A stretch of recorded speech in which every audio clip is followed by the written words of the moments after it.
Pat, how much positive has come out of the last couple of games with your team putting together a couple of performances the way I've, and even the first half here? Is it kind of changed, I guess, the approach, the attitude of what's been going on the last few weeks? No, I think, our team has fought hard all season, really, and so that doesn't surprise me. We've unfortunately, haven't found a way to win games or make enough plays. So their ability to fight is, that's never been a question mark for me. I think it's been pretty well documented. We have a very, very young team, and as you play more games, you tend to get better. And, I think some of our young players are making more good plays and less bad.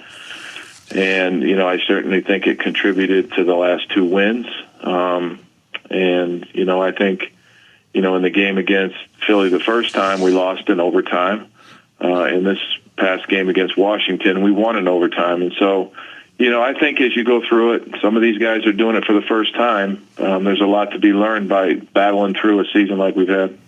Hey, Pat, the chance here to play a spoiler role, is that something that your team has kind of gotten behind this week?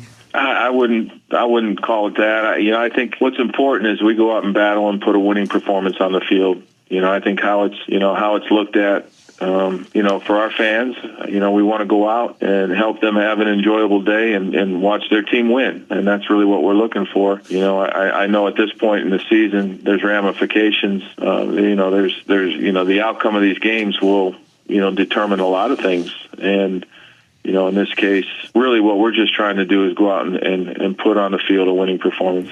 Pat, you just played the Eagles 3 weeks ago. Do you see any difference in the way they're playing now versus when you played them last time, coming off that loss like they were against Miami? No, it's the same team, more or less. Schematically the same. They're going to have wrinkles, I'm sure, just like, we'll attempt to have wrinkles. I think we're probably more different. We're starting a different quarterback.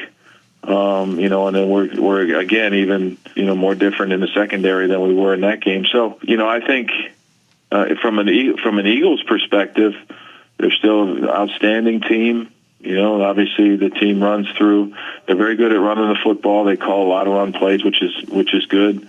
Obviously there's a lot of production from the tight end, running back in terms of the passing game. Carson does a good job of delivering the football and certainly extending plays and getting those 60-yard checkdowns because he'll keep a play alive. And then on defense, nothing's changed. They're outstanding in the front, and they got good players on all levels, and they're tough to score against. And so, from that standpoint, I think it's the same team that we played. I'm sure there's just going to be a few different players playing.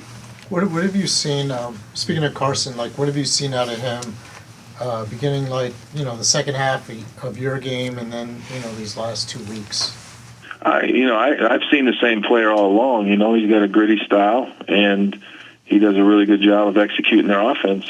So, I see the same player. Hey, Pat, you spent a lot of time around Zach Ertz. If he's banged up, how does that affect the Eagles' offense, do you think? Well, all I know is if he's able to play, he's going to play, and we're preparing as if he will. He's an extremely tough player. He's obviously, he's one of my favorite guys when I worked and coached in Philadelphia. He finds a way to get open. He stays on the field. He finds a way to catch balls in critical situations, third down and in the red zone. And obviously it goes without saying, he's a big part of what they do on offense. And so, that's sort of it. Pat, what did you see out of David Sills that helped him earn his promotion as the third chance he can make his debut this weekend? Well, I think he's done a good job of, sort of learning what we're doing. We had a roster spot, and he's really close to playing. Whether or not he does, I don't know here in the last game, but, we just feel like he's going to be an outstanding player to try to develop here in our system, starting. Obviously, he has been doing it through the season here, but certainly into the off season. You got a lot of good from Daniel this year that you'll be able to build on for sure, but how much better would it be to end on the highest of notes, to take that into his off season?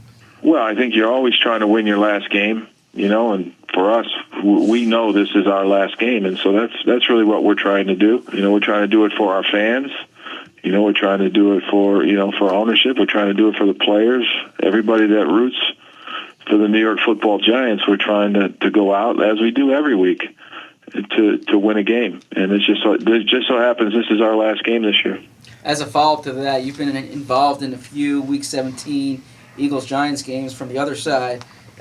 Sure. In those times, in particular 2015, how were you able to get the team playing like that when you guys all knew it was the last game of the season?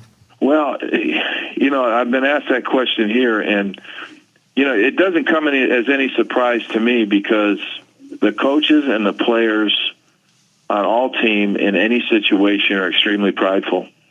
And, you know, I think we all have a finite career, you know, whether it's playing or coaching. And so you want to try to make the most of every opportunity. And, you know, I think that's sort of how I look at it. And I think that's the way our players look at it. And they're hyper competitive. And every time they do something, they want to win. And that's why, you know, you just tap into that and just remind them of that, and they tend to do it. Pat, is Miles Sanders' development pretty obvious on tape when you go through the games this year, and what are you seeing in that respect? Yeah, I like his style of play. You know, we certainly liked him coming out, and he's been very, very productive. And it comes as no surprise. You know, he's a really good runner. He's got outstanding collision balance, so you know he can get up in the hole and break a tackle and take what is a 4 or 6 yard gain and you know break the first tackle. You know, does a good job of catching the ball. You know, all indications are that he's good in pass protection, and so he can do all the things that a running back needs to do, and he's obviously had an impact this season. Is it any surprise to you that you're still game planning for Jason Peters at this point in his career? Yeah, JP, he's a warrior. Shoot, I remember when he came to Philadelphia. You know, I always remember back. He was a tight end, and so you know, obviously the athleticism is in that body, and he's played at such a high level for so very long. He's a great person, a great human being, and it's no surprise to me because he's such a good player.